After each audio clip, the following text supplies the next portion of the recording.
Lemming says that the hero of yesterday becomes the tyrant of tomorrow unless he crucifies himself today. Actually, that was a quote by Joseph Campbell in the Lemming textbook.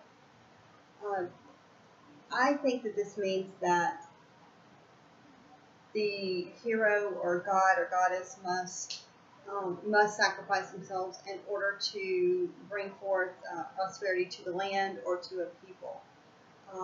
For instance, the myth of the Blackfoot Indian, Catoyas, I believe is his name.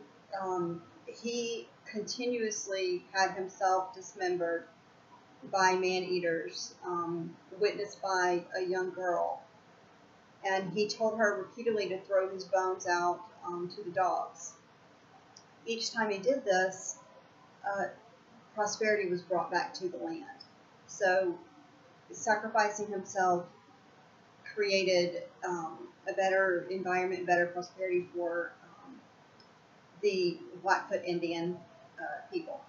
So, and the same thing goes with like Jesus, with the story of Jesus, where Jesus sacrifices himself to save man, for man's salvation. And a lot of the different mythic heroes can be viewed in the same way. But the Catoyas myth really stands out to me. It's one that has interested me when we touched on it before, too, in another module. The fact that such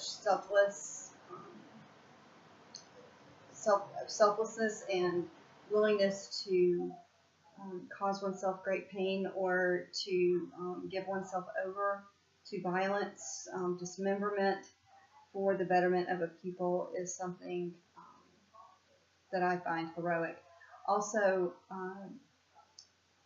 as far as a villain, I don't really get the villain connection in this, if I'm being 100% honest. So I'm just going to kind of leave that because I don't want to go off into,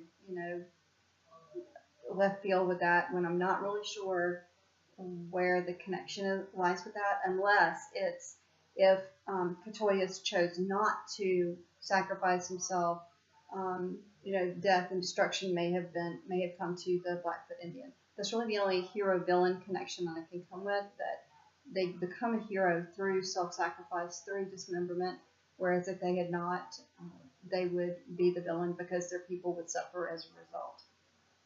So those are my thoughts on that question. Thank you.